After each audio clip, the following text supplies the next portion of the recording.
The rain came down in cold, relentless sheets across the east side of Detroit, turning the cracked asphalt into a mirror of streetlights and shadows. It was the kind of November night that drove people indoors, the kind where the wind cut through jackets and the dampness settled deep into your bones. The old industrial district near Gratiot Avenue had seen better days. Abandoned warehouses stood like forgotten giants, their broken windows staring blindly at the empty streets below. Graffiti covered most walls. Some artistic, some just angry scrawls. A few scattered businesses still operated here. An auto shop, a corner store with bars on the windows, a diner that closed at 8. It was nearly 10:30 when the rumble of motorcycles echoed through the wet streets. 5 bikes rounded the corner of Harper and McClellan, their headlights cutting through the rain like knives. The Iron Chains Motorcycle Club made this ride every Thursday night, a tradition that went back 15 years. It wasn't about causing trouble. For these men, it was about brotherhood, about maintaining something solid in a world that kept shifting beneath their feet. They rode in formation, leather jackets dark with rain, their engines roaring in harmony. Marcus Hayes led the pack. At 45, he was built like someone who'd worked with his hands his entire life. Broad shoulders, strong arms, a face weathered by sun and experience. Salt and pepper stubble covered his jaw, and his eyes held the kind of weariness that came from seeing too much. He'd founded Iron Chains 20 years ago with his cousin, back when they were young men looking for purpose. Now he owned a construction company, had a wife, 2 sons, a mortgage. But Thursday nights were sacred. Behind him rode Deshaun Miller, Tommy Vasquez, Jamal Washington, and young Chris, a new member, barely 23, eager to prove himself. The rain didn't bother them. They'd ridden through worse. Marcus was thinking about the weekend, about his son's basketball game when he saw her. A figure stepped into the middle of the street about 30 yards ahead, right under the broken streetlight that flickered like a dying heartbeat. Small frame, dark hoodie plastered to her body by the rain, and something in her hand that caught the reflection of his headlight. A weapon. Marcus's hand shot up immediately, signaling the others. The bikes began to slow, engines throttling down from a roar to a growl. His heart kicked into a different rhythm. Not panic, but the sharp awareness that came from years of navigating difficult situations. Behind him, he heard Deshaun curse under his breath. They came to a stop about 15 feet from the figure, forming a loose semicircle, engines idling, rain drumming on leather and steel. Nobody moved. The girl, because now Marcus could see it was a girl, young, maybe 17 or 18, stood perfectly still, her right arm extended, holding what looked like a 9mm handgun. It wasn't steady. The barrel wavered slightly, and Marcus couldn't tell if it was from fear, cold, or something else. Her left hand gripped her right wrist, trying to stabilize the hold. Water streamed down her face, mixing with something else. Tears, maybe. "Everyone stay calm," Marcus said, his voice cutting through the rain and engine noise. He killed his engine, one by one. The others followed suit. The sudden silence was deafening, filled only by the hiss of rain and the girl's ragged breathing. "What do you want?" Marcus asked. He kept his hands visible on the handlebars, making no sudden movements. "We don't want trouble." The girl's jaw clenched. She was black, with dark brown skin that glistened in the rain, and tight coils of natural hair pulled back from her face. Her eyes, large, intense, filled with something that looked like desperation mixed with determination, locked onto Marcus's face, then swept across the other riders. "Money?" Tommy spoke up from the left side. "We don't carry much cash, but—" "I don't want your money," the girl said. Her voice cracked slightly, but there was steel underneath. "I want answers." Chris, the youngest, shifted nervously on his bike. "Look, miss, we can talk, but can you lower the—" "Shut up," the girl's voice rose, sharp and commanding. The weapon jerked slightly in her hands. "I'm asking the questions here. You all just stay where you are and listen." Marcus raised one hand slowly, palm out. Okay, we're listening. What do you want to know?" The girl's breathing grew faster. Marcus could see her chest heaving beneath the soaked hoodie. She was terrified, he realized, but she was here anyway, doing this impossible thing. That took a particular kind of courage, or desperation. "My name is Kira," she said, her voice shaking now. "Kira Johnson. Does that name mean anything to any of you?" The men exchanged glances. Marcus frowned, searching his memory. Johnson was a common name. He'd known several Johnsons over the years.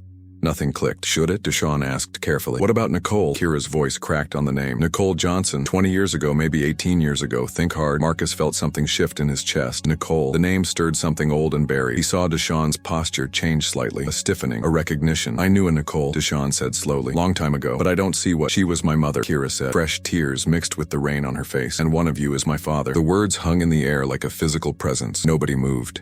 The rain seemed to fall harder, as if the sky itself was reacting to her declaration. "Wait, hold on," Tommy started. "No," Kira shouted, and the weapon trembled more violently now. "You hold on. You all hold on and listen to me. My mother died 3 months ago. Cancer. She was only 40 years old, and before she died, she told me the truth. She told me about the summer of 2007, about the parties, about the Iron Chains, about all of you." Marcus's mind raced backward. Summer of 2007, that was 18 years ago.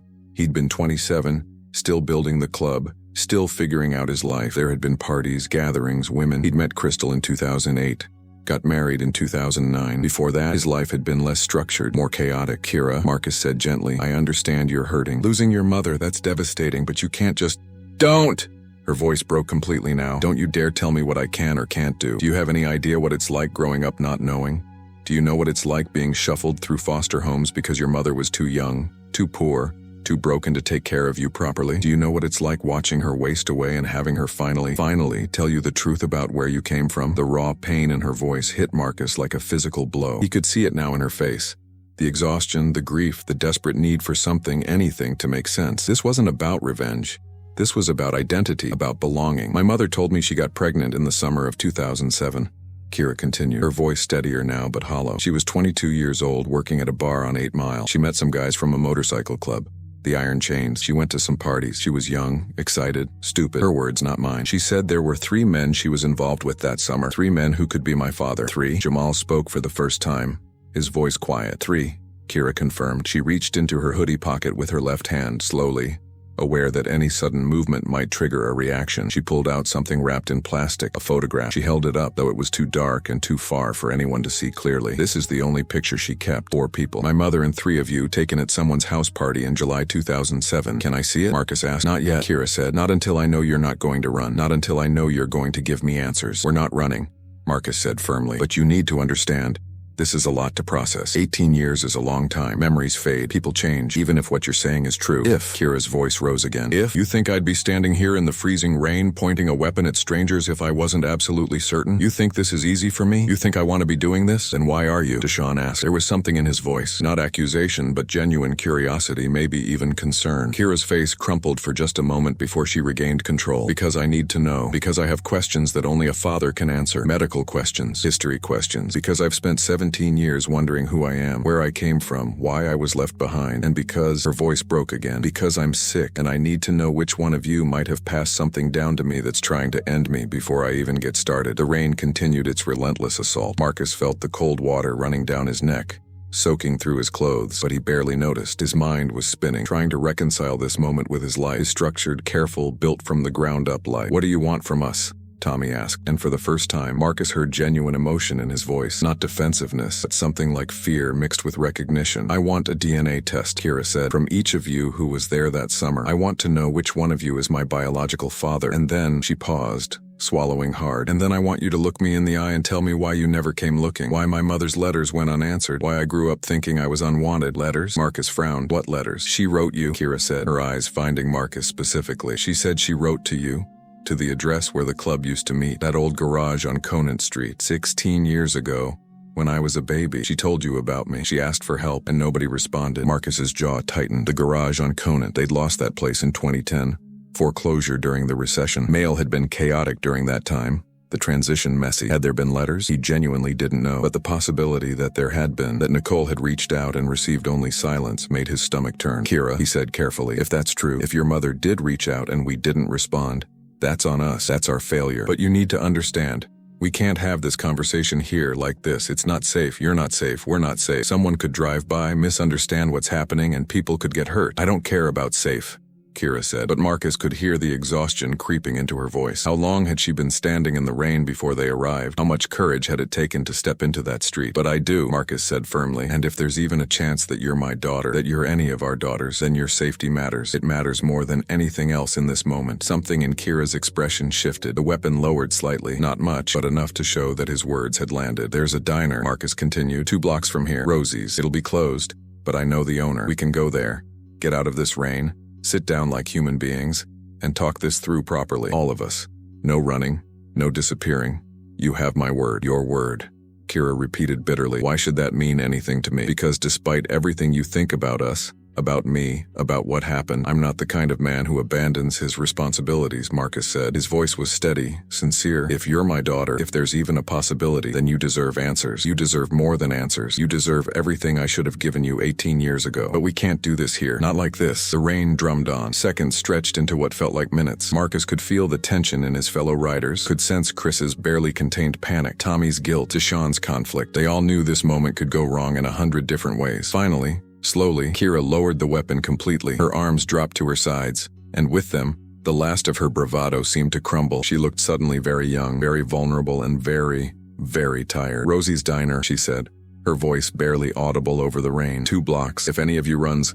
"Nobody's running," Marcus said. He climbed off his bike carefully, hands visible, movements deliberate. "I'll ride with you. The others will follow. You're not letting us out of your sight, and we're not letting you out of ours. Not until we figure this out together. Deal?" Kira looked at him for a long moment. In her eyes, Marcus saw his own reflection, a middle-aged man, soaked to the bone, staring down the consequences of choices made nearly 2 decades ago. Choices he might not even remember making. Choices that had created a life, a person standing before him, now demanding recognition. "Deal," Kira whispered. And as the iron chains followed a 17-year-old girl through the rain-soaked streets of Detroit, Marcus Hayes felt the ground shift beneath everything he thought he knew about his life. Somewhere in his chest, beneath the fear and the shock and the defensive denial, a small voice whispered a truth he wasn't ready to face. "She has your eyes." Rosie's Diner sat on the corner of Gratiot and Fairview like a relic from another era. The neon sign, half the letters burned out, read "R.C.'s Diner" in flickering pink and blue. During the day, it served breakfast to factory workers and lunch to truckers passing through. At night, it was supposed to be closed, but Marcus had known Rosie Delgado for 20 years, ever since she'd hired him to renovate her kitchen back when he was just starting out in construction. One phone call, and she'd agreed to meet them there. No questions asked. Not yet, anyway. The motorcycles lined up outside like metal sentinels, rain still hammering their chrome and leather seats. Marcus held the door open as Kira stepped inside first, her hand still wrapped around the weapon in her hoodie pocket. She wasn't pointing it anymore, but the message was clear. Trust was a long way off. The diner was exactly as Marcus remembered. Cracked red vinyl booths, a long formica counter with spinning stools, checkered tile floors that had seen better decades. The fluorescent lights buzzed overhead, casting everything in a harsh, unforgiving glow. A jukebox in the corner sat silent. The smell of old coffee and grease hung in the air, mixed now with the scent of wet leather and rain-soaked clothing. Rosie emerged from the kitchen, wiping her hands on her apron. She was in her 60s, short and solid, with steel-gray hair pulled back in a practical bun and eyes that missed nothing. She took one look at the group, 5 bikers dripping water onto her clean floor and one teenage girl who looked like she'd been through hell, and her expression shifted from curious to concerned. "Marcus," she said carefully, her slight Spanish accent coloring the words. "What kind of trouble are we talking about here?" "The complicated kind," Marcus replied. "We need a place to talk. Privately. Maybe some coffee." Rosie's eyes moved to Kira, lingered there for a moment, then returned to Marcus. Whatever she saw in his face must have convinced her, because she nodded once. "Booth's in the back. I'll put on a fresh pot. But Marcus, you owe me an explanation later." "You'll get one," he promised. They arranged themselves in the back corner, 2 booths facing each other. Kira took one side alone, her back to the wall, eyes on the door. Marcus sat across from her, with Deshaun sliding in beside him. Tommy and Jamal took the booth directly behind Kira, while young Chris hovered uncertainly before Marcus gestured for him to sit with Tommy. For a long moment, nobody spoke. They just sat there, dripping rainwater, avoiding each other's eyes. The absurdity of the situation wasn't lost on Marcus. An hour ago, he'd been thinking about his son's basketball game. Now he was sitting in a closed diner at 11 o'clock at night, potentially facing the truth that he had a daughter he'd never known about. Rosie brought coffee in white ceramic mugs, her movements efficient and practiced. She set them down without a word, but Marcus felt her hand squeeze his shoulder briefly before she retreated to the kitchen, giving them privacy, but staying close enough to intervene if needed. Marcus wrapped his hands around the hot mug, letting the warmth seep into his cold fingers. Across from him, Kira did the same, though her hands shook slightly. Now that they were inside, under bright lights, Marcus could see her more clearly. She was beautiful in that raw, unfinished way that teenagers often were, all potential and sharp edges. High cheekbones, full lips, a strong jawline, and those eyes, deep brown, almost black, with flecks of amber that caught the light. Eyes he'd seen before, staring back at him from the mirror every morning. No, he pushed the thought away. He couldn't jump to conclusions. Not yet. "Okay," Deshaun said, breaking the silence. His voice was gentle, careful. "We're here. We're listening. Tell us everything." Kira took a shaky breath, then reached into her hoodie with both hands this time. She pulled out the weapon first, setting it on the table between them. Marcus tensed, but she placed it carefully, deliberately, the barrel pointing toward the wall. A gesture of good faith, maybe, or maybe just exhaustion. Then she pulled out a plastic Ziploc bag. Inside were several items. A photograph, some folded papers that looked like letters, and what appeared to be a birth certificate. She laid the photograph on the table first, smoothing it out with careful fingers. It was faded, The colors washed out by time and handling, but the image was clear enough. 4 people at what looked like a backyard party. String lights overhead, a grill smoking in the background, red plastic cups in hands, summer clothing, easy smiles. And there, in the center, that's Nicole, Deshaun breathed. His finger hovered over the image, not quite touching it. Oh my God, that's Nicole. Marcus leaned forward, studying the photograph. The young woman in the center was small and curvy, with dark skin and long braids adorned with colorful beads. She wore a yellow tank top and cut-off shorts, and her smile was radiant. Infectious. She couldn't have been more than 22, 23, just a kid, really. And around her, 3 younger versions of men he knew well. There was Deshaun, maybe 25 in the photo, thinner than he was now, with a full head of hair instead of the close-cropped cut he wore today. He had his arm around Nicole's waist, grinning at the camera with the confidence of youth. Next to them stood Tommy, recognizable despite the passage of time. Back then, he'd had longer hair, tattoos still bright and new on his arms. He was laughing at something, his head thrown back, a beer in his hand. And on Nicole's other side, with his hand resting casually on her shoulder, Marcus felt his heart drop into his stomach. That was him, 27 years old, wearing a white t-shirt and jeans. His build leaner but unmistakably his. Same facial structure, same nose, same eyes. He was looking at Nicole in the photo, not at the camera, and his expression was tender, interested, the expression of a man who found the woman next to him fascinating. He had no memory of this moment, none whatsoever, but the evidence was irrefutable. Jesus, Tommy muttered from the booth behind them. He'd leaned over to see the photo. That's the Hendersons' place, July 2007. The annual summer cookout. I remember that party. So do I, Deshaun said quietly. His eyes were fixed on Nicole's smiling face. That was a good night. We were all celebrating because the club had just gotten the contract to provide security for that concert series at Hart Plaza. We thought we were on top of the world. Tell me about her, Kira said suddenly. Her voice was thick with emotion. Tell me about my mother. Who was she to you? Was she just another girl at a party? Or did she actually matter? Deshaun looked up, meeting Kira's eyes directly. She mattered, he said firmly.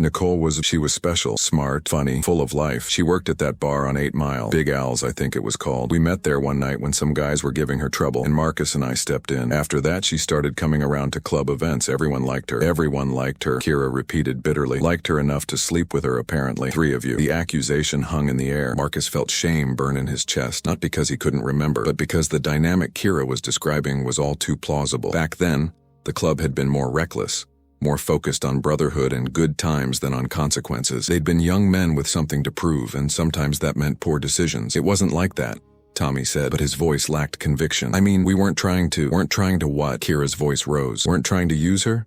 Pass her around? And then what happened, huh? She got pregnant and suddenly none of you remembered her name? That's not fair, Deshaun said, but there was guilt in his voice. We didn't know. I swear to you, Kira, if I had known Nicole was pregnant, if I had known there was a child, I would have stepped up. I would have been there. Would you? Kira challenged. Because she says she told you. Maybe not directly, but she tried. She sent letters. Marcus picked up the folded papers from the table. 2 letters, both addressed to Iron Chains MC at the old Conant Street address. The postmark on the first was dated March 2009. Kira would have been about 16 months old. The second was from July 2011, when she would have been almost 4. He opened the first letter with careful hands, aware that everyone was watching him. The handwriting was feminine, looping, slightly cramped, the writing of someone trying to fit too many thoughts onto a single page. Dear Iron Chains, it began. My name is Nicole Johnson. I don't know if any of you remember me, but I met you all in the summer of 2007. I came to some of your parties and gatherings. I'm writing because I have a daughter now. Her name is Kira, and she's 16 months old. She has the most beautiful smile and the strongest spirit I've ever seen in a child. I'm not asking for money or trying to cause trouble, but I think one of you might be her father. I was involved with 3 members of your club that summer, Marcus, Deshaun, and Tommy. I know that probably sounds bad, and I'm not proud of how things went. I was young and stupid and thought I was having fun, but then I got pregnant and everything changed. I'm struggling. I'm working 2 jobs, but daycare is expensive and I'm falling behind on rent. My family kicked me out when they found out I was pregnant. I don't have anyone to turn to. If any of you are willing to take a paternity test to at least know for sure if Kira is yours, I would be so grateful. She deserves to know her father. She deserves better than what I can give her alone. Please, if you get this letter, call me. My number is below, even if you just want to meet her once to see her face. That would mean everything. The letter was signed with Nicole's name and a phone number. At the bottom, in smaller writing, she'd added, I'm not trying to trap anyone. I just want my daughter to have a chance. Marcus's hands trembled as he set the letter down. I never saw this, he said, his voice rough. I swear to God, Nicole, I never saw this letter. She's dead, Kira said flatly. You can swear to her grave, but she can't hear you anymore. The second letter was shorter, more desperate. Written 2 years later, it referenced the first letter, asked if it had been received, and pleaded once more for contact. By this point, Nicole's situation had apparently worsened. She mentioned foster care, mentioned that she might lose Kira, mentioned that she was barely holding on. I don't understand why no one will respond, she'd written. Did I mean so little? Does my daughter mean so little? I'm begging you, any of you, please just acknowledge that we exist. Marcus felt like he'd been punched in the gut. He looked at Deshawn, then at Tommy, and saw his own horror reflected in their faces. The Conant Street garage, Tommy said slowly. When did we lose that place? 2010? Early 2010, Marcus confirmed. The landlord foreclosed. We had maybe a month to clear out and everything was chaos. The economy was collapsing, we were all struggling, trying to figure out where to relocate the club. So the first letter might have arrived right when we were moving, Deshawn said, and the second one would have been sent to an address we no longer had access to. That's convenient, Kira said coldly. Very convenient. It's not an excuse, Marcus said firmly, meeting her eyes. Even if we never saw these letters, the fact remains that we should have been more careful. We should have thought about consequences. We should have. He stopped, struggling for words. We should have been better men than we were. But you weren't, Kira said, and my mother paid the price. She worked herself into the ground trying to take care of me. She missed out on education, on opportunities, on having a real life. And I grew up in and out of foster care because she couldn't always keep it together. Do you know what that's like? Being 6 years old and having a social worker take you away from your mother because she lost her apartment. Being 8 and coming back to her only to be taken away again 6 months later. Her voice cracked, and she wiped angrily at her eyes. I loved my mother. She tried so hard, but we were always struggling, always barely surviving. And the whole time, somewhere out there, I had a father who didn't even know I existed. Or worse, maybe he did know and just didn't care. I cared, Deshawn said suddenly. His voice was intense, almost desperate. Nicole, I cared about her. We were together for maybe 2 months that summer. It was real, at least for me. But then she stopped coming around, stopped answering calls. I thought maybe she'd moved on, found someone better. If I'd known, but you didn't know, Kira interrupted. None of you knew, or maybe you didn't want to know. Either way, here I am, 17 years old, recently orphaned, sick, and looking at 3 strangers who might be my father. Marcus studied her carefully. You said you were sick. What did you mean by that? Kira's hand went to her chest. Almost unconsciously. I have a heart condition, hypertrophic cardiomyopathy. It's genetic. They caught it 6 months ago when I collapsed at school. My mother had it too. That's partly what made the cancer so hard on her body. Her heart couldn't handle the stress of treatment. Marcus's own heart clenched. He knew that condition. His brother had died from it at 35, sudden cardiac arrest during a pickup basketball game. The genetic component was strong in his family. The doctors say I need to know my family medical history, Kira continued. I need to know if there are other risk factors, other conditions that might interact with what I have. And I need, she paused, vulnerability flashing across her face. I need to know if my father is alive, if he's healthy, if he would even care enough to help me if I needed it. The weight of her words settled over the table like a heavy blanket. This wasn't just about identity or absent fathers or old mistakes. This was about survival, about a young woman trying to navigate a serious health condition without the basic information most people took for granted. We'll do the DNA test, Marcus said firmly. All 3 of us, tomorrow, if possible. And regardless of the results, we'll help you get whatever medical information and care you need. That's non-negotiable. Just like that? Kira's voice was skeptical. You expect me to believe you'll just step up now, after 17 years? I don't expect you to believe anything, Marcus said, but I'm asking you to give us a chance to prove it. Your mother deserved better than what she got from us. And you, he paused, choosing his words carefully. You deserve everything we should have given you from the beginning. A chance to know your father, a chance to have family, a chance to not have to fight this battle alone. Kira's eyes searched his face, looking for deception, for false promises. Marcus held her gaze steadily, letting her see whatever she needed to see. I have a wife, he said quietly, Crystal, and 2 sons, 16 and 14. If you're my daughter, that means you have brothers, a whole family you've never met. That's going to be complicated and messy and probably painful for everyone involved, but it's also real, and it's yours. If the DNA confirms it. And if it's me? Deshawn asked. His voice was soft, almost hopeful. If I'm her father. Marcus glanced at his old friend. Deshawn had never married, never had kids. He'd had relationships over the years, but nothing that stuck. Marcus had always sensed a loneliness in him, a searching for something he couldn't quite name. Then you'll have a daughter, Marcus said simply, and we'll all support you both in figuring out what that means. And me? Tommy spoke up from behind them. I've got a wife and 3 kids. If Kira's mine, that's going to destroy my family. My wife, she's going to lose her mind. The kids, we'll have a sister, Marcus finished firmly. Tommy, I get that this is complicated, but we can't run from this. We have to face it. Kira had been watching this exchange with an unreadable expression. Now she spoke, her voice tired but determined. I don't want to destroy anyone's family, but I also can't keep living in limbo. I need to know who I am, where I come from, and her voice broke slightly. I need to know if my father would have wanted me, if he would have loved me, if he'd known. Marcus felt something crack open in his chest. Without thinking, he reached across the table and placed his hand palm up on the surface between them, an offering, an invitation. Kira stared at his hand for a long moment. Then slowly, hesitantly, she placed her smaller hand in his. We're going to figure this out, Marcus said. Together, I promise you that. And as Kira's fingers curled around his, Marcus Hayes felt the full weight of consequences finally catching up to choices made long ago. But he also felt something else, something he hadn't expected. Oh, maybe it wasn't too late. Maybe redemption was still possible. Maybe this broken, angry, hurting young woman could find the family she'd been searching for all along. They sat there in the harsh, fluorescent light of Rosie's diner, hands connected across a table, strangers bound by blood and possibility, as rain continued to fall on Detroit outside, and the past finally began to give way to an uncertain future. 3 days felt like 3 years. The DNA samples had been collected Friday morning at a clinical lab on the west side of Detroit. Marcus, Deshawn, and Tommy had shown up together, with Kira waiting in the lobby, her arms crossed defensively across her chest. The nurse had been professional and efficient. Cheek swabs, paperwork, signatures. The whole process took less than 30 minutes. The results would take 3 to 5 business days. Now it was Monday afternoon, and the waiting was eating everyone alive from the inside out. Marcus sat in his truck outside a construction site in Dearborn, staring at his phone like it might spontaneously combust. The crew was inside,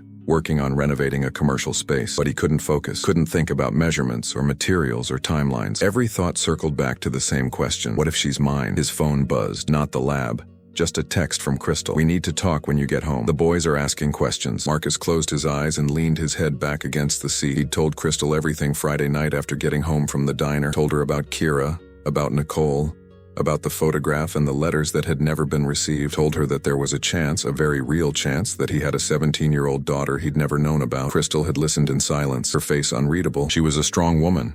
Had to be. Married to someone like Marcus, dealing with the uncertainties of construction work and the brotherhood demands of the motorcycle club. But this was different. This wasn't a late night at the clubhouse or a risky job bid. This was a fundamental crack in the foundation of their marriage. "Did you love her?" Crystal had asked finally, her voice carefully controlled. "I don't remember her," Marcus had admitted.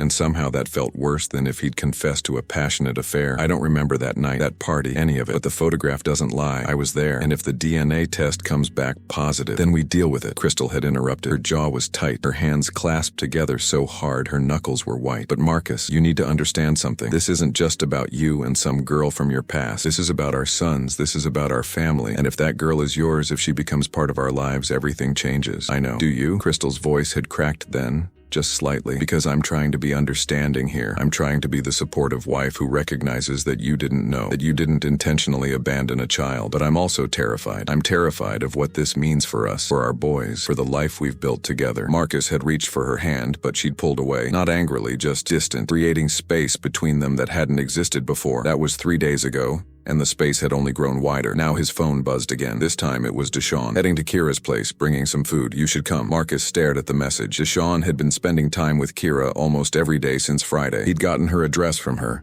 a small apartment in southwest Detroit that she shared with a friend named Jasmine. He'd been showing up with groceries, offering to help with anything she needed, trying to build a connection. Marcus understood it. Deshawn wanted this, wanted to be a father, wanted to believe that Kira was his, wanted to fill that void in his life that had been growing for years. But it also felt premature, dangerous even. What if the test came back and Deshawn wasn't the father? What if he was setting himself up for devastating disappointment? Still, Marcus texted back, "Send me the address. I'll be there in 20. Kira's apartment was on the second floor of an old brick building that had seen better decades. The neighborhood was a mix of working families, recent immigrants, and people just trying to hold on. The building itself looked tired. Chipped paint, a front door that didn't close quite right, graffiti on the ground floor walls that someone had half-heartedly tried to paint over. Marcus climbed the narrow stairs, finding the door marked 2C. He could hear voices inside, Deshawn's low rumble and a higher, younger voice that must be Kira. He knocked. The door opened, and Kira stood there in sweatpants and an oversized Detroit Pistons hoodie. Her hair was pulled back in a messy bun and she looked exhausted, but there was something different in her eyes when she saw Marcus. Not the cold suspicion from the diner, but something more complicated. Wariness mixed with curiosity, maybe even the tiniest seed of hope. "Marcus," she said, "come in." The apartment was small but clean. A cramped living room with a sagging couch and a flat-screen TV balanced on a plastic crate. A tiny kitchen visible through a doorway. Posters on the walls. Kendrick Lamar, a vintage Muhammad Ali print. A colorful, abstract piece that looked hand-painted. The space felt young, temporary, like its occupants were still figuring out who they wanted to be. Deshawn sat on the couch, unpacking food from a bag. Sandwiches from a local deli, chips, bottles of water and juice. He looked up when Marcus entered, and something passed between them. An acknowledgement of the strangeness of this situation, of how their brotherhood was being tested in ways neither had anticipated. "Got enough for 3, Deshawn said, gesturing to the food. "Kira hasn't been eating much." "I'm fine." Kira said automatically, but her eyes lingered on the sandwiches. Marcus suspected she was surviving on very little. The financial strain of losing her mother, of medical bills, of trying to finish high school while navigating an uncertain future. Sit, Marcus said gently. Eat, we'll talk. They arranged themselves awkwardly, Deshawn and Marcus on the couch, Kira in a worn armchair across from them. For a few minutes, they just ate in silence. Marcus watched Kira devour her sandwich, with the kind of hunger that spoke to more than just missing lunch. How long had she been struggling? How many meals had she skipped to make rent? I went through my mother's things, Kira said finally, setting down her half-finished sandwich. Found some more stuff. Thought you might want to see it. She got up and retrieved a shoebox from her bedroom. Inside were the fragments of Nicole's life. More photographs, ticket stubs from concerts, a dried flower pressed between pieces of wax paper, and a journal with a cracked leather cover. Kira opened the journal carefully, flipping to a page marked with a pink post-it note. This is from August 2007, she said, and began to read aloud. I think I'm falling for Marcus, which is stupid because he's not the relationship type, and I'm not even sure he sees me as more than a good time. But there's something about him, the way he looks at me sometimes, like he's actually seeing me. Not just the bartender who laughs at his jokes. Deshawn is sweet and Tommy is fun, but Marcus makes me feel like I matter. The words hung in the air. Marcus felt his chest tighten. This woman, Nicole, had felt something real, had wanted something more than what he'd apparently given her, and he couldn't remember any of it. There's more, Kira continued, her voice wavering slightly. She flipped ahead a few pages. October 2007. I'm pregnant. I'm terrified. I don't know who the father is. Marcus, Deshawn, or Tommy. Those few weeks in July and August were so confusing. I thought I was just having fun, but now there's a baby growing inside me, and I have no idea how to tell any of them. Maybe I won't. Maybe I'll just disappear. Maybe that would be easier for everyone. Kira's voice broke on the last sentence. She closed the journal abruptly, pressing it against her chest like it could protect her from the pain of her mother's words. She thought about not telling you, Kira said. She almost didn't, but then I was born and I was real, and she couldn't pretend I didn't exist, so she tried to reach out. And when that didn't work, she tried to do it alone, and it destroyed her. Marcus felt like he was drowning. Kira, I'm not telling you this to make you feel guilty, Kira interrupted. Or maybe I am. I don't know anymore. I just need you to understand that my mother wasn't some random girl. She had feelings. She had hopes. And when those hopes didn't work out, when you all disappeared from her life, she still kept going. She still chose to have me, to raise me, even though it cost her everything. Deshawn leaned forward, his hands clasped between his knees. What else does the journal say? About me? About us? Kira hesitated, then opened to another marked page. This is from September 2008. I was about 4 months old. Deshawn called today, out of nowhere. After months of nothing, said he'd been thinking about me, wondering how I was doing. My heart jumped. For a second, I thought maybe I should tell him about Kira, but then he mentioned he was seeing someone serious, and I realized he was just being nice, checking in on an old friend. I couldn't ruin his life like that, so I said I was fine, everything was fine, and we hung up. Kira cried for an hour after, like she knew I'd just let her father slip away. Deshawn's face crumpled. She was right there, he said hoarsely. I called her, and she was right there. And if I'd just asked the right questions, if I'd just paid more attention, you didn't know, Marcus said, but the words felt hollow even to him. That's not an excuse. Deshawn stood abruptly, pacing the small living room. We should have known. We should have checked in properly, should have made sure she was okay. We were so caught up in our own lives, in building the club, in chasing whatever the hell we thought mattered back then. And meanwhile, Nicole was alone, struggling, raising a baby. He stopped, looking at Kira. Raising you, and we weren't there. Kira watched him with an expression Marcus couldn't quite read. My mother wrote about you differently than the others, she said quietly. She said you were kind, that you always made her laugh, that if she'd had to choose one of you to be my father, she would have chosen you. The words landed like a physical blow. Deshawn's eyes widened, filling with something that looked like equal parts pain and hope. She said that? Kira nodded. But she also said she knew you had your own demons, that you were running from something, and she didn't want to be another thing you had to run from. I wasn't running from her, Deshawn said urgently. I was running from myself, from expectations, from my family's plans for me, from feeling like I never measured up. But I never would have run from my child. Never. You say that now, Kira said, not unkindly, but you can't know for sure. People always think they'd do the right thing until they're actually faced with the choice. Marcus's phone buzzed. He glanced at it, expecting another message from Crystal. Instead, it was Tommy. We need to meet. All of us. There's something I need to tell you about Nicole. Something I should have said at the diner but didn't. Marcus's stomach dropped. He showed the message to Deshawn, who frowned deeply. What could he possibly need to tell us now? Deshawn asked. I don't know, Marcus said, but we should find out. They met at the old Conant Street garage, the original Iron Chain's headquarters. It had been purchased by new owners years ago, converted into a legitimate auto repair shop, but the current owner was a friend who let them use the back lot for club meetings when needed. Tommy was already there when they arrived, leaning against his truck, smoking despite having quit years ago. The cigarette trembled between his fingers, and his face was gray with stress. Kira had insisted on coming, and nobody had the heart to tell her no. This was her life, after all, her truth to uncover. What's this about? Marcus asked without preamble. Tommy took a long drag, then crushed the cigarette under his boot. I lied, he said simply, or didn't tell the whole truth anyway. About Nicole, about that summer. Kira went very still. What do you mean? Tommy looked at her directly for the first time. I knew your mother was pregnant, he said. Not right away, but I knew. I saw her maybe 6 months after that summer, ran into her at a gas station. She was showing, and when I asked, she told me she didn't know who the father was, but it was one of us, one of the club. The world seemed to stop spinning. Marcus felt his blood turn to ice. You knew? Deshawn's voice was dangerously quiet. You knew? And you didn't say anything to us? To her? I was scared, Tommy said, and his voice cracked. I was 28 years old, just gotten out of a bad situation, trying to turn my life around. I just met Maria, just started building something real. And then this girl I barely remembered shows up pregnant, saying it might be mine, and He stopped, struggling for words. I panicked. I gave her some money, told her I'd help if the baby was mine, but she needed to get a paternity test first, and she said she would, but then I never heard from her again. Because she was proud, Kira said, her voice shaking with fury. Because you made her feel like she was trying to trap you, like she was some kind of problem to be solved with money and tests. I know, Tommy said miserably. I know that now, but at the time I just wanted it to go away. I wanted to pretend it hadn't happened, so I convinced myself that if she didn't follow up, it probably wasn't mine, that one of you was the father, and it wasn't my responsibility. Marcus felt rage building in his chest. You let us go into this blind.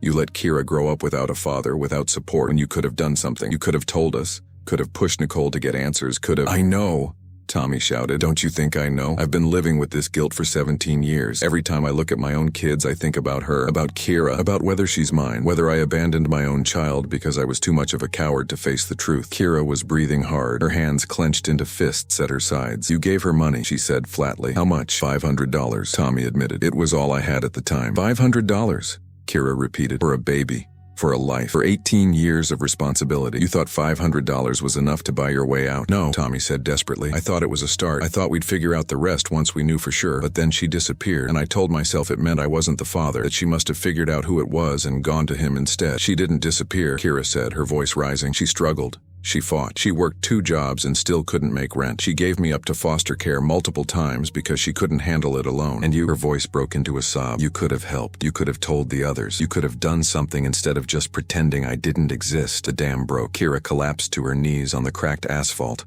her whole body shaking with sobs. Marcus moved without thinking, dropping down beside her, pulling her into his arms. She fought him for a moment, tried to push away, but he held firm until she surrendered, burying her face in his shoulder and crying like the child she still was underneath all her armor. Deshawn stood frozen, his face a mask of betrayal as he stared at Tommy. We were brothers, he said quietly. We were supposed to have each other's backs, and you kept this from us.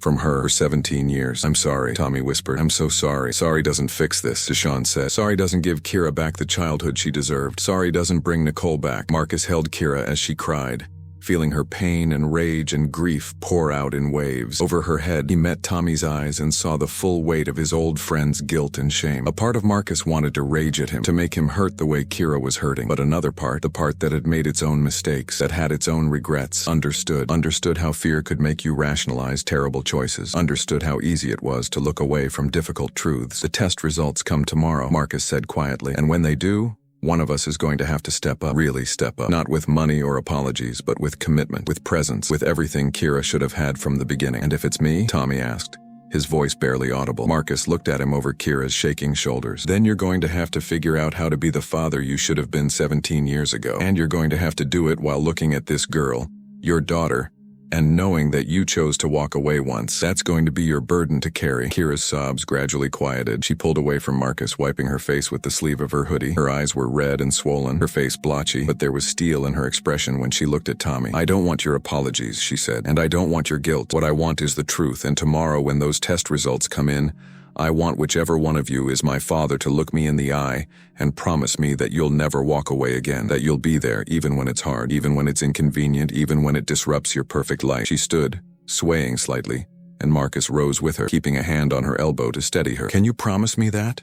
Kira asked, looking at each of them in turn. Can any of you? Marcus met her eyes. Yes, he said without hesitation. If you're mine, I promise you that, and I'll keep promising it every day for the rest of my life. Me too, Deshawn said firmly. Tommy hesitated, then nodded. Yes, if I'm your father, I'll be there. I'll find a way to make this right. Kira studied them for a long moment, as if trying to assess the weight and truth of their promises. Finally, she nodded once, a short, sharp movement. Then I guess we wait until tomorrow, she said, and pray that whoever my father is, he means what he says. As the sun set over Detroit, casting long shadows across the old garage, 4 people stood together in the fading light. 3 men bound by brotherhood and guilt, and 1 young woman bound by blood to one of them. Tomorrow would bring answers. Tonight brought only the heavy weight of waiting, and the knowledge that no matter what the tests revealed, nothing would ever be the same again. The phone call came at 10:47 a.m. on Tuesday morning. Marcus was sitting in his truck outside the lab, hands gripping the steering wheel so hard his knuckles had gone white. Deshawn sat in the passenger seat, staring straight ahead through the windshield at nothing. Tommy had arrived on his motorcycle 10 minutes earlier, parking beside them but staying outside, pacing back and forth on the sidewalk like a caged animal. Kira sat on a bench near the lab entrance, her leg bouncing nervously, earbuds in but no music playing, just a barrier between herself and the world. When Marcus's phone finally rang, displaying the lab's number, time seemed to slow down. He stared at the screen for 3 rings before Deshawn reached over and squeezed his shoulder. Answer it, Deshawn said quietly. Whatever it says, we face it together. Marcus pressed the green button and lifted the phone to his ear. This is Marcus Hayes. Mr. Hayes, this is Dr. Patricia Chen from Detroit Genetics Laboratory. I'm calling with the results of the paternity tests conducted on November 13th. Do you have a moment to discuss the findings? Yes, Marcus said, his voice rough. He put the phone on speaker and gestured through the windshield for Tommy to come closer. Kira saw the movement and pulled out her earbuds, standing slowly. They all converged on the truck. Tommy at the driver's window, Kira at the passenger side, everyone close enough to hear. We tested 3 potential fathers against the subject, Kira Johnson. Dr. Chen continued in her professional clinical tone. The results are as follows. Thomas Vasquez is excluded as the biological father. The probability of paternity is 0%. Tommy's face crumpled with something complicated, relief mixed with unexpected grief. He'd been preparing himself for the possibility, and now that door had closed forever. Kira wasn't his daughter. He hadn't abandoned his own child, but he also wasn't going to get the redemption he'd been secretly hoping for. Deshawn Miller is also excluded as the biological father, Dr. Chen continued. The probability of paternity is 0%. Deshawn made a sound, something between a gasp and a sob. His hand fell away from Marcus's shoulder as he slumped back in his seat, covering his face with both hands. Marcus could see his friend's shoulders shaking, could hear the ragged breathing. Deshawn had wanted this, had wanted to be Kira's father, had been imagining what that life might look like, and now that future had evaporated. Marcus's heart was pounding so hard he thought it might burst through his chest. There was only one name left. Marcus Hayes, Dr. Chen said, and even her professional tone couldn't hide the significance of what came next. You are not excluded as the biological father. In fact, the probability of paternity is 99.9%. Mr. Hayes, you are Kira Johnson's biological father. The world tilted sideways. Marcus heard the words, understood them intellectually, but couldn't quite process what they meant. He had a daughter. Not might have, not possibly, but definitely, scientifically, irrefutably. Kira was his, had been his for 17 years, and he'd never known. He looked up through the windshield and met Kira's eyes. She stood frozen at the passenger window, her face completely blank, as if her brain had simply stopped processing information. Tears ran down her cheeks, but she didn't seem to notice them. She just stared at Marcus with those eyes, his eyes, and waited. Mr. Hayes, Dr. Chen's voice came through the speaker. Are you still there? Yes, Marcus managed. I'm here. Thank you. Thank you for calling. The full written report will be mailed to you within 3 business days. If you have any questions. Marcus ended the call without hearing the rest. He opened the truck door and stepped out into the cold November morning. Tommy moved aside, giving him space. Marcus walked around the front of the truck to where Kira stood, and for a long moment they just looked at each other. I'm your father, Marcus said, and hearing the words out loud made them real in a way the phone call hadn't. You're my father, Kira repeated, her voice small and broken and filled with wonder. Then she was in his arms, and Marcus was holding his daughter for the first time, and 17 years of absence crashed down on him all at once. He held her tight, feeling how small she was, how fragile, how strong she'd had to be just to survive. And he wept, deep, wrenching sobs that came from a place he didn't know existed. Wept for Nicole, who'd died never knowing if he would have stepped up. Wept for Kira, who'd grown up without him. Wept for all the lost years, the missed moments, the childhood he could never give back. I'm sorry, he said into her hair. I'm so sorry I wasn't there. I'm so sorry you had to go through everything alone. You didn't know, Kira said, but her voice was thick with tears. You didn't know. But I should have, Marcus said fiercely. I should have been more careful. Should have followed up. Should have. He pulled back slightly, looking down at her. But I'm here now. I'm here, and I'm not going anywhere. I promise you that, Kira. I promise. Behind them, Deshawn had gotten out of the truck. His face was devastated, but when Kira turned to look at him, he managed to smile. Small, sad, but genuine. I'm happy for you, Deshawn said, and Marcus could hear that he meant it even through his own pain. You got your answer. You got your father. Kira pulled away from Marcus and walked to Deshawn, surprising everyone by hugging him too. You showed up, she said quietly. Even when you didn't know if I was yours, you showed up. That matters. Deshawn's arms came around her carefully, as if she might break. I wanted to be your father, he admitted. I really did. You can still be family, Kira said, if you want. Family doesn't have to be just blood. Something in Deshawn's expression shifted, the devastation giving way to something softer, more hopeful. I'd like that, he said. I'd like that a lot. Tommy stood apart, his hands shoved deep in his jacket pockets, looking like he wanted to disappear. Kira noticed him there, hesitated, then walked over. I'm not your daughter, she said. It wasn't cruel, just a statement of fact. No, Tommy agreed, but I still owe you an apology. A real one, not just for what I did or didn't do with your mother, but for keeping that secret for so long, for not giving you and her the chance to find your father sooner. Kira studied him for a long moment. You have kids, she said. 3 kids. Go home to them. Be the father to them that you couldn't be to me. That's how you make this right. Tommy nodded, blinking rapidly. Thank you, he said quietly. Then he turned to Marcus. Take care of her. She deserves everything. I will, Marcus promised. As Tommy walked to his motorcycle and rode away, Marcus felt the weight of his new reality settling over him. He had a daughter, which meant he had to go home and tell his wife that the DNA test was positive, had to tell his sons that they had a sister, had to figure out how to integrate Kira into a family that had existed perfectly fine without her for 17 years. His phone buzzed. Crystal. Well? Marcus took a deep breath and called her instead of texting. She answered on the first ring. It's me, he said. The results came in, and Crystal's voice was carefully controlled, giving nothing away. She's mine, Crystal. Kira is my daughter. Silence. Marcus could hear Crystal breathing on the other end, could imagine her processing this confirmation of the worst-case scenario. Okay, she said finally. Okay. When are you bringing her home? Marcus blinked. What? When are you bringing your daughter home? Crystal repeated, and now he could hear the emotion underneath. Anger, hurt, fear, but also something else. Resignation maybe, or perhaps just the practical nature that had always defined her. She's 17, Marcus. She's sick. She just lost her mother, and she's yours, which means she's ours. So when are you bringing her home? Marcus felt his throat close up with gratitude and love for this woman who was choosing in real time, despite the pain and complication, to do the right thing. I don't know, he admitted. I need to talk to her first. Need to figure out what she wants. Figure it out fast, Crystal said, because ready or not, our lives just got a lot more complicated. And Marcus, you need to be here when you tell the boys. They need to hear it from both of us. I will be. I promise. I love you. I know, Crystal said. But you're going to have to prove it. To me, to the boys, and most of all, to Kira. You're going to have to prove that you mean all those promises you've been making. The call ended. Marcus looked at Kira, who was watching him with anxious eyes. That was my wife, he said. Your stepmother, I guess. She wants to meet you. Kira's eyes widened. Does she hate me? No, Marcus said firmly. She's hurt and scared and angry at the situation, but she doesn't hate you. And she wants you to come home, to our home. If you want to. I don't want to ruin your family, Kira said quietly. You're not ruining anything, Marcus said. You're my daughter. That makes you part of my family. And yeah, it's going to be messy and complicated, but we'll figure it out together. The Hayes house was in a quiet neighborhood in Redford Township, 20 minutes from downtown Detroit. It was a modest 2-story home with a neat front yard and a basketball hoop over the garage, the kind of house that spoke to stability, to a family that had built something solid and lasting. Marcus pulled into the driveway with Kira in the passenger seat. Deshawn had followed in his own truck, refusing to leave until he knew Kira was settled. The front door opened before they could get out, and 2 teenage boys spilled onto the porch. Andre, 16, tall and athletic with his father's build, and Malik, 14, still growing into himself, all arms and legs and curiosity. Behind them stood Crystal. She was 43 with smooth, dark skin, natural hair cut short and stylish, and the kind of presence that commanded attention without demanding it. She wore jeans and a Howard University sweatshirt, and her expression was carefully neutral as she watched Marcus help Kira out of the truck. The boys stared openly. Andre's eyes went wide when he got a good look at Kira's face, seeing the undeniable resemblance to their father. Malik just looked confused, like he was trying to solve a puzzle without all the pieces. Boys, Marcus said, climbing the porch steps with Kira beside him. This is Kira. She's your sister. Your half-sister. Holy, Andre started, then caught his mother's look and amended. Wow. Okay, that's... Wow. How?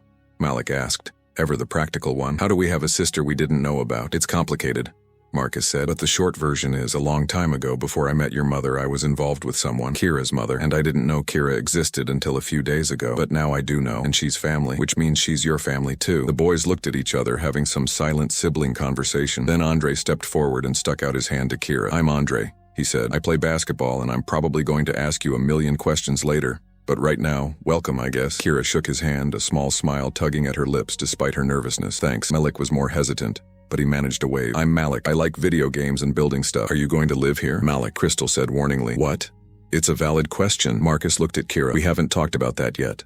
But Kira, if you want to, if you need to, There's room. We can make it work. Kira looked overwhelmed. I have an apartment with my friend Jasmine. I can't just leave her. We're not asking you to decide anything right now. Crystal interrupted, speaking directly to Kira for the first time. But your apartment?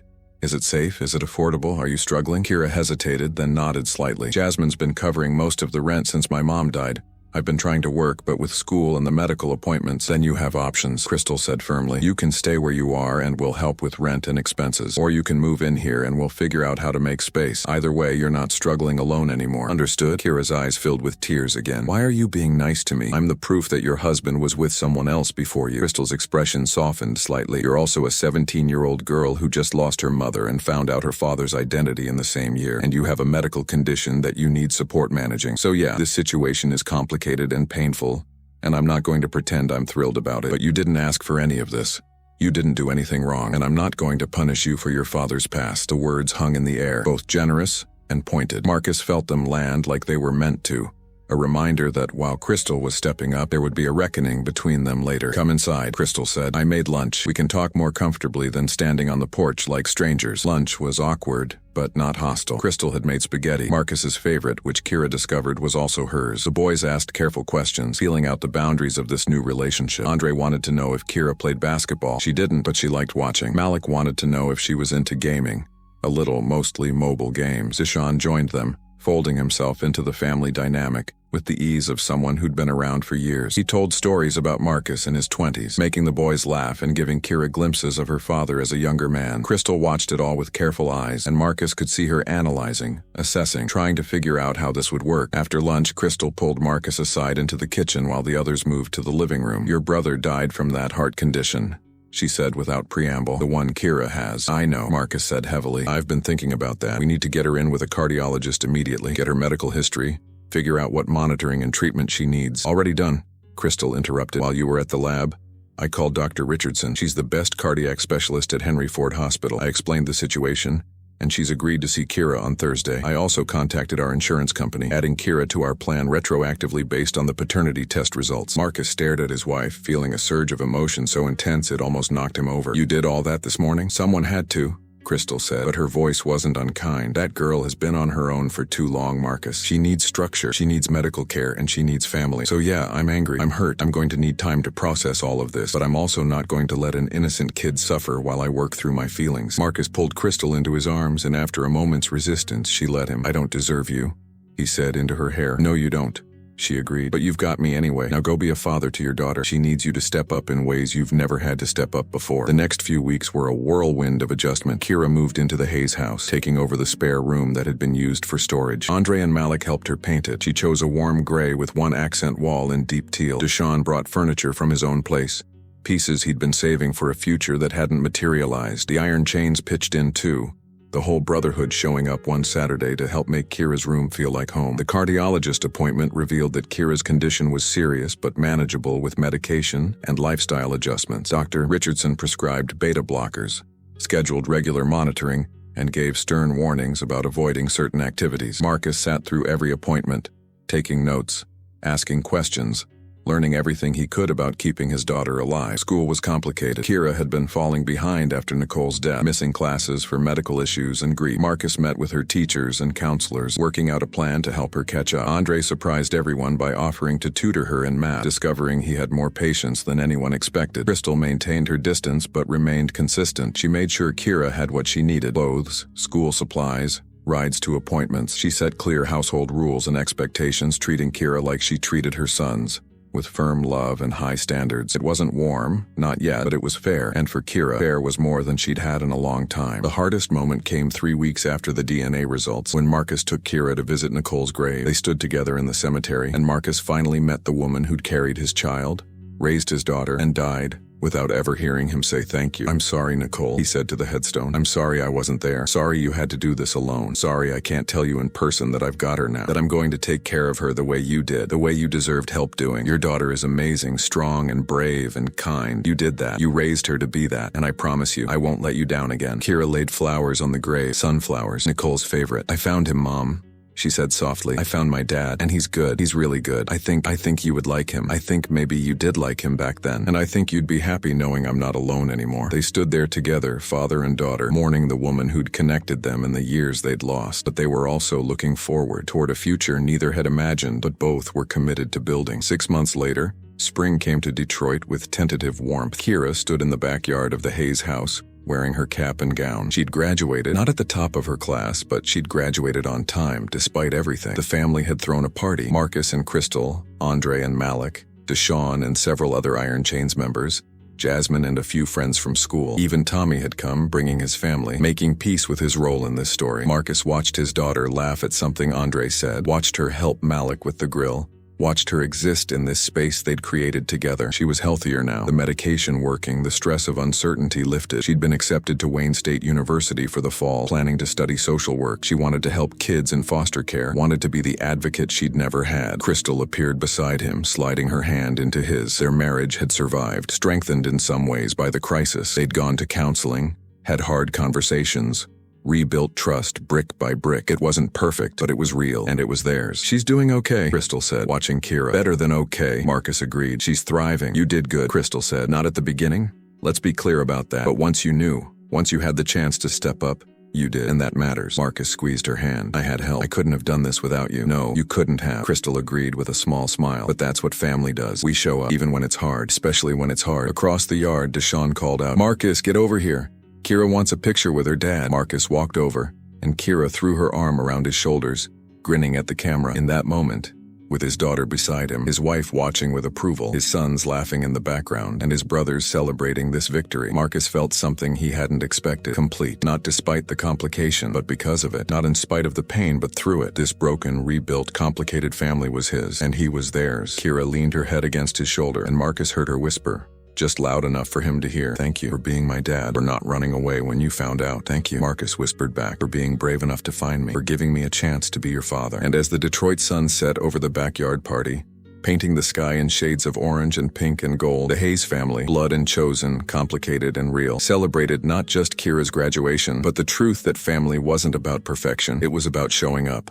About choosing each other again and again despite the mess and the pain and the uncertainty. It was about love, the kind that could survive 17 years of absence and still find a way to bloom.